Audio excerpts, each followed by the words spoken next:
Episode unknown. We're in the Jardín podcast room. And, I don't have a cool intro song or a theme song or anything. I literally like the artist to introduce themselves because I think I don't have to explain it. So just bro, we literally just met. We literally just met. Shout out to my manager BJ. Love my boy. My man BJ. We just met. Introduce yourself to the. So everyone here, my name is Goon Des Garcons. I'm from Arkansas. I've been living in LA for the last 8 years of my life, trying not to lose my fucking mind. We in this bitch. I just got off Def Jam. This is a world exclusive. I haven't even told anyone yet. Let's fucking go, man. Back to the indie life, man. Man, I love the energy, man. And we did just meet. So shout out to my man BJ, who I met in Portland. And I guess he works with you, and he sent you over to the shop today, which is pretty exciting for me because a lot of people will send people to the shop, and I meet all types of people. I meet, obviously I'm a DJ, so I meet all types of artists. But I'm just fucking relieved, even listening to your stuff and feeling your energy, that you're just not like a ops rapper or anything. Man, ops rapper. That's what I would say.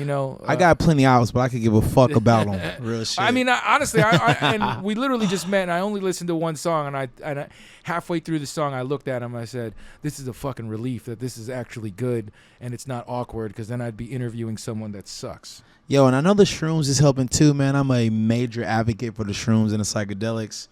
Yeah, it's gonna let us know, and that's why we. I see. No, I feel go. you. There we the go. The vibe is high. So let's jump right into it. Your artist name is Goon Des Garcons, and you're from Arkansas. Yep. That's a very a very high class name. And when I think of Arkansas, I don't think of a Des Garcons. How did that all come around, man? Man, it's like so many different versions of the story I can tell. To be honest, it's a fancy name to be coming from Arkansas. Yeah. I'll give you the shortest version of the story I could tell. Back in 2011, when everyone was wearing like "Come the Fuck Down" beanies, the A$AP Rocky, Tom Givenchy, I used to be walking around with like a lot of "Comme des Garçons" on. Right, okay. Not this roommate, and he was like, "Yo, bro," people always call me Goonie. Like my name growing up was always Goonie because I used to wear these Ibisu pants all the time that had the Goonies on it. Okay. I'm showing my age with the Ibisu pants. That's okay though. But I used to have these pants with Goonie. Everyone used to call me Goonie. But with the Comme des Garçons, my homie was like, "Yo, man, you should call yourself Goon Des Garcons."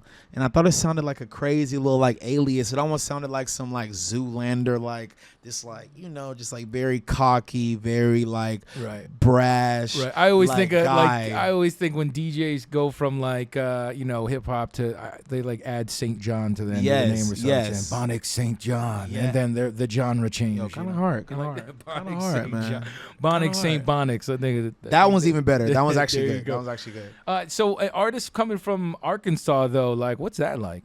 And what part of Arkansas? I don't know shit about Arkansas. So Arkansas is small. We've had Bill Clinton. If you know Walmart, the Walton family is from there. I've been there. I've been to Fayetteville? Bentonville? No, where the like Little Rock.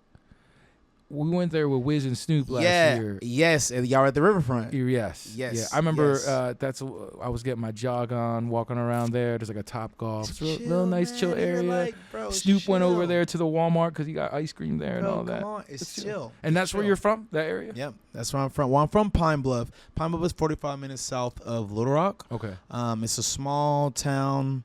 Basically, to be honest, I only grew up with like black and white people. Like there's only black and white people, couple speckles of other people, but black and white, very much like it's small racist community there. When I hear base. Arkansas, I hear racist. And I know that sounds fucking very delinquent of me, but just talking. People always assume that. People always assume that, and I get that. But to be honest, I didn't really experience that much racism growing up. Like I had more white friends than I had like before I met my homies. Like I had like a lot of white friends, and I don't know, I never really felt that. And also like my age, we came up on the internet, so it was like already a meshing of culture from the jump. We wasn't really so confined to where we were and the culture around us. So I don't know, I never really felt that. I've definitely had some run-ins with maybe one or two that I was like, oh yeah, you're definitely racist, but Right. I'm also not a person that just assumes that Right. someone is racist just because we had a run-in. Shout out to Arkansas though. Yeah. Yeah, Shout I mean, out to I don't think Arkansas. you're racist, Arkansas. I'm not saying that, but just Yeah. Just I mean, diving in. they there though. They So, there. yeah, Because so the KKK started in Arkansas. The headquarters is in Arkansas. I believe it. Yeah. I believe it. So let's just jump from Arkansas to getting signed to Def Jam. How does that happen? I mean, were you popping in Arkansas? Because there's a lot of artists that aren't popping from where they're from, and then they had to leave and they got popping. But like, were you popping in Arkansas, or how did they go from ask Arkansas to Def anyone Jam? in Arkansas, About Goonie. hometown hero. A lot of the artists in Arkansas, I gave them their first stages. I had this event series called Fire Room, and basically it was just like all inclusive. Like I would have hardcore bands, rappers, dream pop punk bands, R&B singers, all in one night. It was like a like monthly, once a month event series called Fire Room, and that shit really energized the city, man. Because I'm a really good.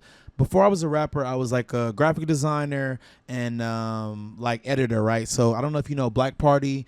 He signed with like Childish Gambino and also Carrie Foe. Yep. So I did a lot of their early marketing, a lot of their early stuff like that got them signed. But we all collectively started a scene out there. Once they got signed, everything got kind of quiet. I started going to New York, kind of finding my way. I'm taking like Greyhounds to New York, trying to catch meetings, living in Baltimore, bouncing between. And did you have music Austin. already that kind of was buzzing at the time? Or Yeah, was it just, everyone liked my music, right? I'm not gonna say I was like started off the best, but there was something there. There was something. people saw that it was like a future in it. So yeah, did that.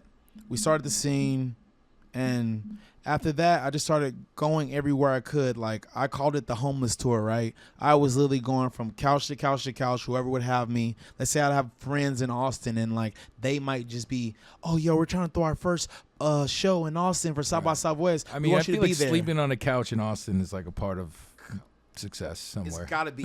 Yo, I've been there. anybody that ain't slept on a couch in Austin, I can't trust You your didn't- career. Like, you didn't grind hard. like, enough. bro. But the crazy thing is, it's also a lot of kids that never. I can't even think of walking around Austin passing out mixtapes. Right, like, right. I'm like at that cutoff point between. Before that was just like a non-existent point. You know what I'm Right. saying? It's funny because Wiz was kind of in that moment too. Yeah.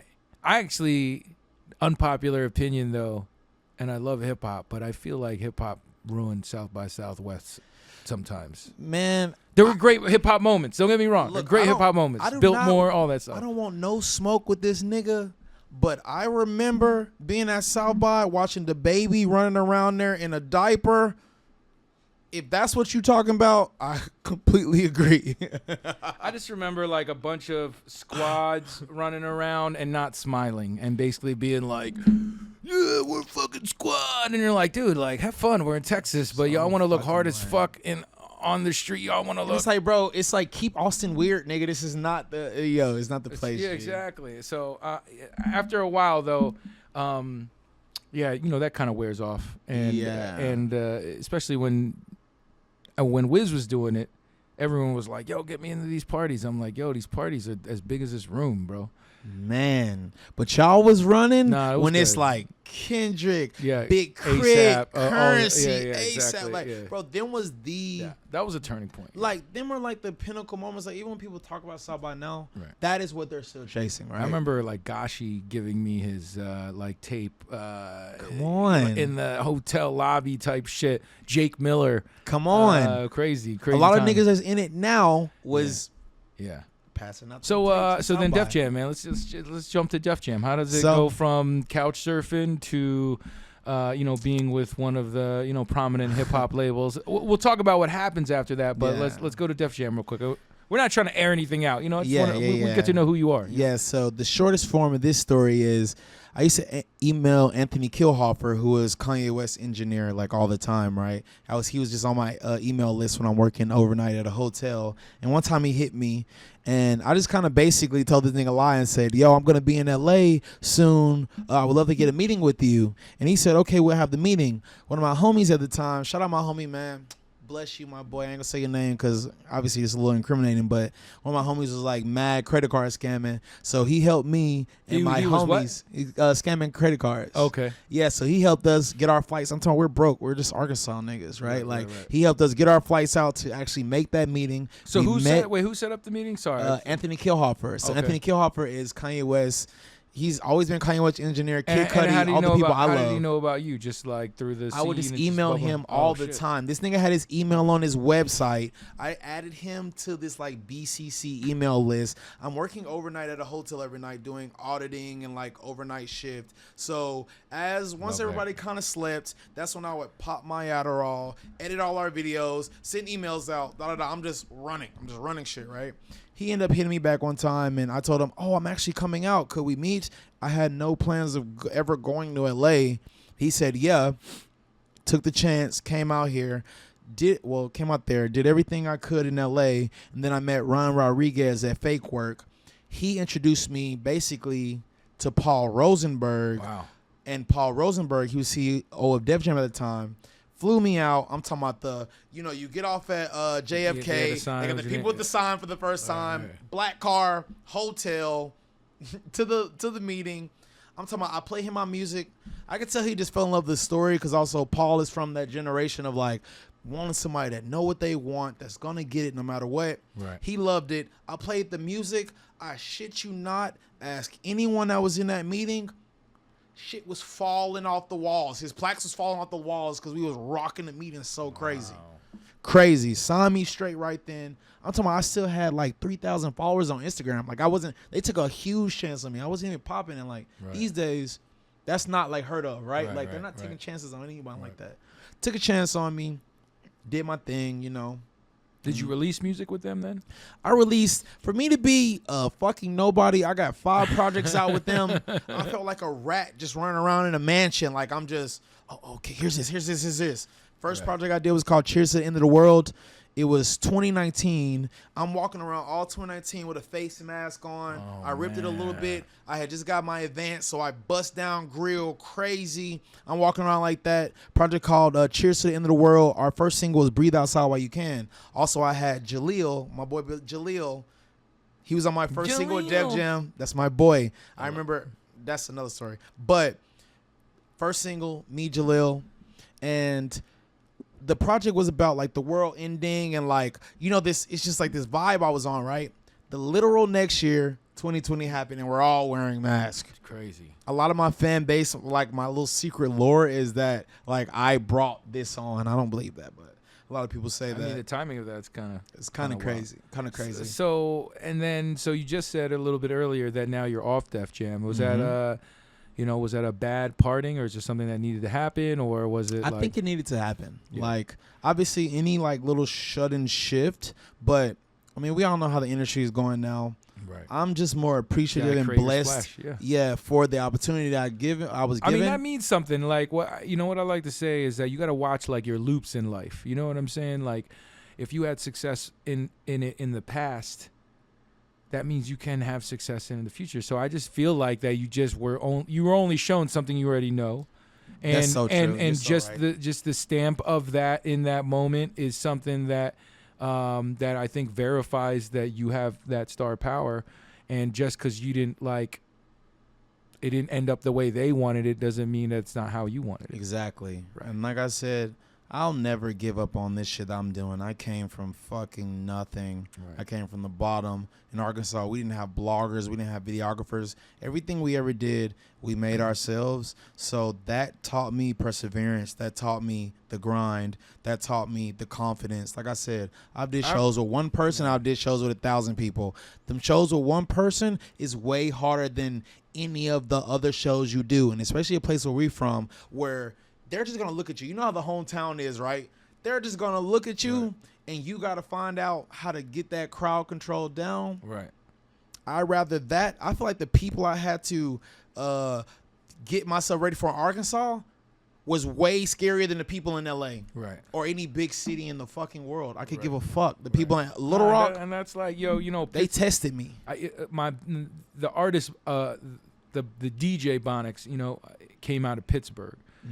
So like that city forever has my, loves Come me. on. And so you can't, that's something that when the city gets behind you, that's something that you can't, that whole era, Wiz, Mac, Pittsburgh, it was a crazy era. So I heard, R.I.P. Mac. I only heard one song of yours, and you mentioned it, and I can't unhear it now. It definitely has like a NERD vibe. Big fan of Pharrell and NERD. How could you not? And Chad, gotta shout out Chad. Gotta Hugo, shout out my Chad. Filipino brethren. Yo. It sucks that they're going through it. But so where does it go from here? You just released a song called Lit, which y'all should check out right now. Lit. Make sure you look up Goon Des Garcons on Spotify right now. The track it's dope, man. It definitely has an NERD feel. Where does it go from here? Well, is there? You can predict it. You could tell me what you know that's certain, or you could say nothing is certain. What's happening next? I got a lot going on. I make a lot of different type of vibes. I'm like a mood artist. I just go in the studio and make whatever mood I feel at the present time. I have a lot of different sounds. Let's just leave it up to surprise for the people. Right. No, I like it. So where can they find you? Go ahead. You can find me on Twitter, Instagram, YouTube, everywhere at Goon Des Garcons, Black Trash Rockstar, Arkansas Zone, Last of a Dying Breed. No, I love it, man. And this won't be the first time. Usually, the reason why I keep these shits brief is because, if I sat here with you for 2 hours, you might not even be this person 6 months from now. So True. I like to keep it brief, and then you come back around and we check in with you. You could be like, "Hey, man, I'm doing country, motherfucker." You know what I'm saying? Podcasts to me, they're living and breathing. I don't think it's the gospel. So I appreciate you sitting down with us. It's cool to meet you. Thanks for the love that you gave me coming in the shop. This is a crazy first link, man. I ain't gonna lie. It feels magical. I like the vibe. And I'll say it just on tape right now. I'm getting into my creative journey as a producer. So, like, I'm hoping that maybe we could do some shit. I got to get this on tape so that when he blows the fuck up, I'm going to be like, yo, you said you got me. At least 8 bars. You know what I'm saying? Say less. We there. No, I appreciate you, man. Goon Des Garcons. Make sure you check out the single or the whatever you want to call it. The song is called Lit. It's on fire. He came to visit us at Jardín. Oh, real quick, what'd you think about Jardín? Your first time? You live in LA, so you've seen dispensaries, but could you give me your honest feedback about Jardín? Man, on this hot day, pulling up here, and they got your DJing, live DJ set. It's cool. It's sick. I had fun. And shout out, what's her name? Violet? Violet, yeah. I think she was like the most helpful weed dispensary lady I've ever met, even living in LA. Yeah, shout out to the girls down there. They all are educated. They're all beautiful girls. Yeah. And they know, a woman who knows about weed, like, God Come damn, on. I'm telling you, a girl Bring that your can roll a ass. joint is in my book takes them up a notch. Come on. Anyone watching this, bring your ass, man. If you're in Vegas, you're visiting Vegas, bring your ass. Man. Bring your ass. Shout out to my man, Anthony Evans, Yeehaw! Charles Barkley, Arkansas. We out here, Goon Des Garcons. My boy. Appreciate you, man. Bonics, thank you. My man. Jardín, Las Vegas.